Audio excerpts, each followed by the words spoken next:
All right, I am here to share the results of a successful long weekend animating. This is September 1st. I just had a 3-day weekend. Going into this weekend, I wanted to tackle the entirety of scene 19. A big shot, big scene, 90 some odd frames, almost 4 seconds long. And there's a big explosion, there's a water geyser, and it has to hook up to the previous shot, and then we pan over and we see our character say a line. So that's a lot, and I was really visualizing, really strongly mentally planning for it. So this is the animatic here. Hey Howard, don't let her throw you down. And then we go into the next shot, which is a close-up of the water geyser. Hey Howard, don't let her throw you down. Okay, so we have the boat there. The boat has to explode. It has to, like I say, hook up from the shot before. So we have to see the explosion get bigger here. Then we're going to see the water geyser come up. Has to happen on top of the background. So let's see some of the planning I did on that. I did a time lapse for the explosion, which may be included here, or it'll at least be separate. And this is the explosion that I spent, this took an hour and a half, I think, for the most part. These 6 drawings, first 6 drawings anyway.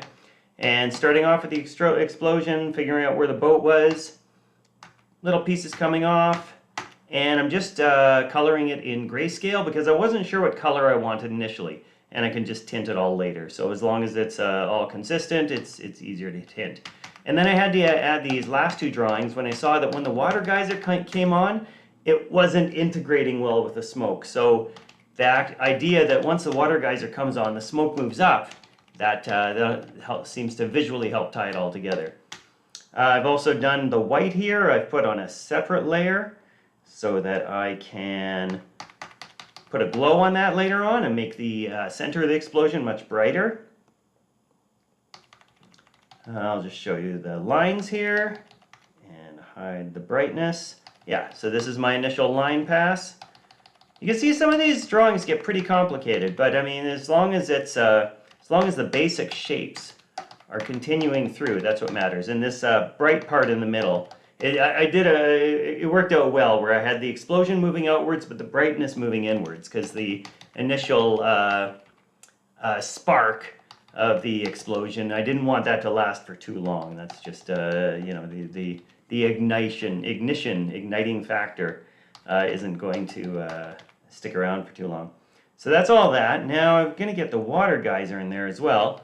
It's not exactly timed up here. And that's the other thing. This is all to be assembled later. So I don't have to work out my timing exactly here now. I just want to get the drawings, the assets down. So here comes my water geyser starting to come up. There's 2, 3, 4, and then boom, we go into the cycle. So actually, let's just show in quarter speed our explosion. And then I'll show our water geyser here.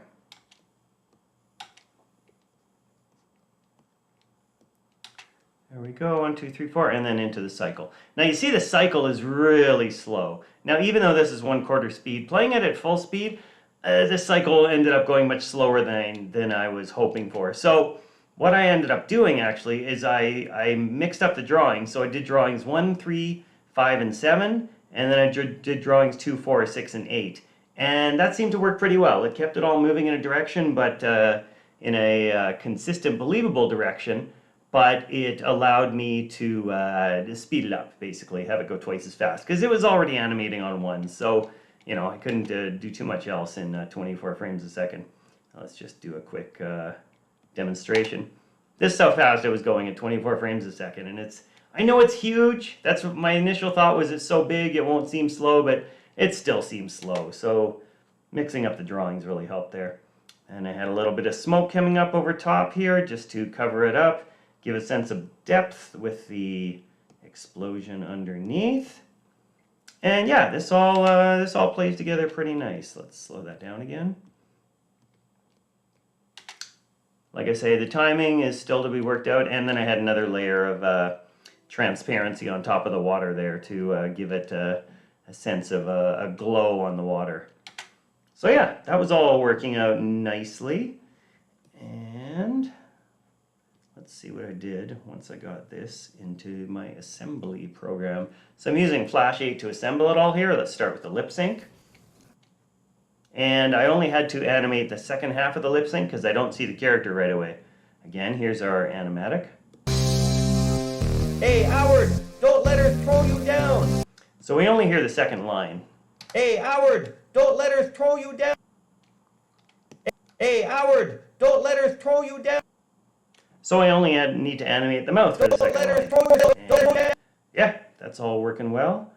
I'm pretty happy with how that worked out. I actually had a bubbles layer. I'm reusing bubbles from a different scene. So this looks like a ton of bubbles here, but it's not that many. Oh, actually, no, you know what? I'll come back to that. Check it out. This is the entirety. Once I get down, layer, layer, layer, layer, digging deeper, digging deeper. This is all of the bubbles that I have.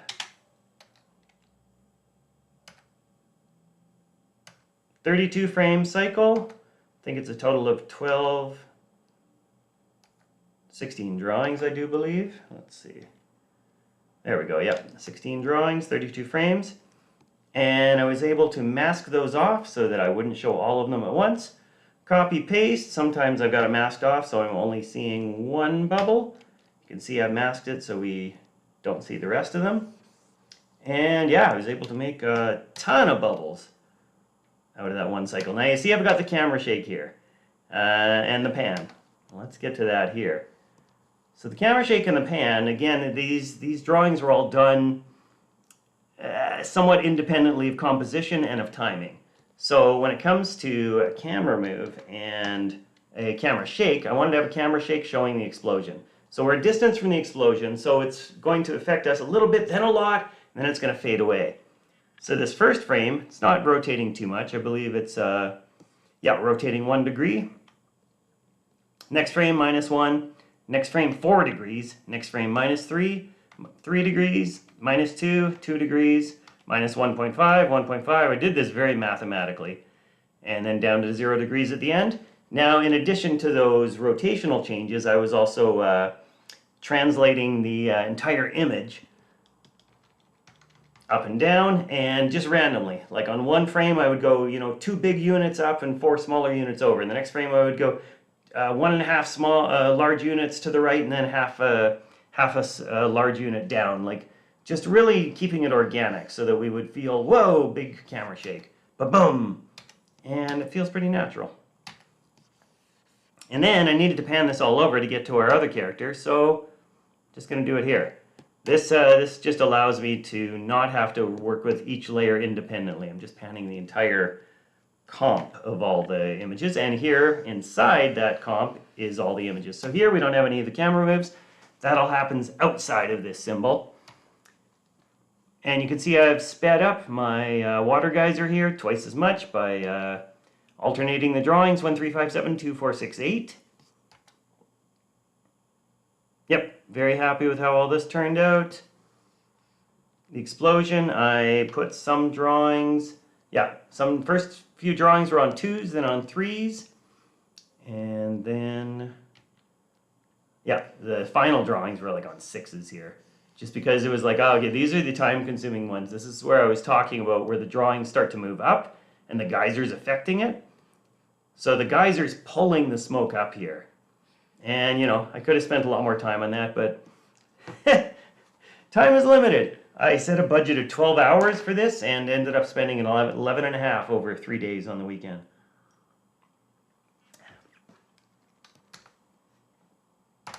So that's all of that. Then I take all this into Filmora, and let's give this a play. Hey, Howard, don't let her throw you down. And you can see that I'm connecting up with the shot before, because a bunch of effects happen at the end of this shot here. So I wanted to make the same effects. I've got all this spherical distortion here, and the blur and the colors, and it definitely looks like a cut, but we have the same feel between the two shots. And then we've got this, well, here, let's dig into it a little bit. You can see all my layers here. I've got a neon glow on that layer. I've got a neon glow and an inversion on that layer. And when we get to the end here,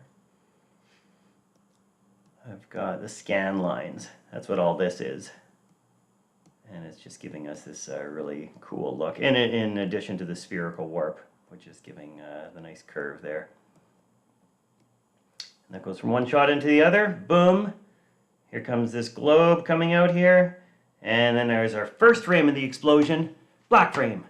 White frame. Rotation from the camera shake. Inverted colors. Brightness on the sparkle, or sparkle separate, sorry. The sparkle is these little parts on the water which you barely see. And this here is the brightness I was talking about. Because this is how it would look just by itself. This, if I took away all the effects, let's turn off everything here. This is how my smoke looks. I put the tint on, okay, green, good. I put the neon glow on, yeah, cool. Put the diffuse on, put the film grain on. I don't think I had the glow turned on. See, I have all these options here, but I don't know if I used all of them. Yeah, and then I have this terrific glow in the middle here, which doesn't last too long, but just gives us a real nice sense of the energy that started this explosion. And then just as the water geyser comes up, boom, black on white, white on black.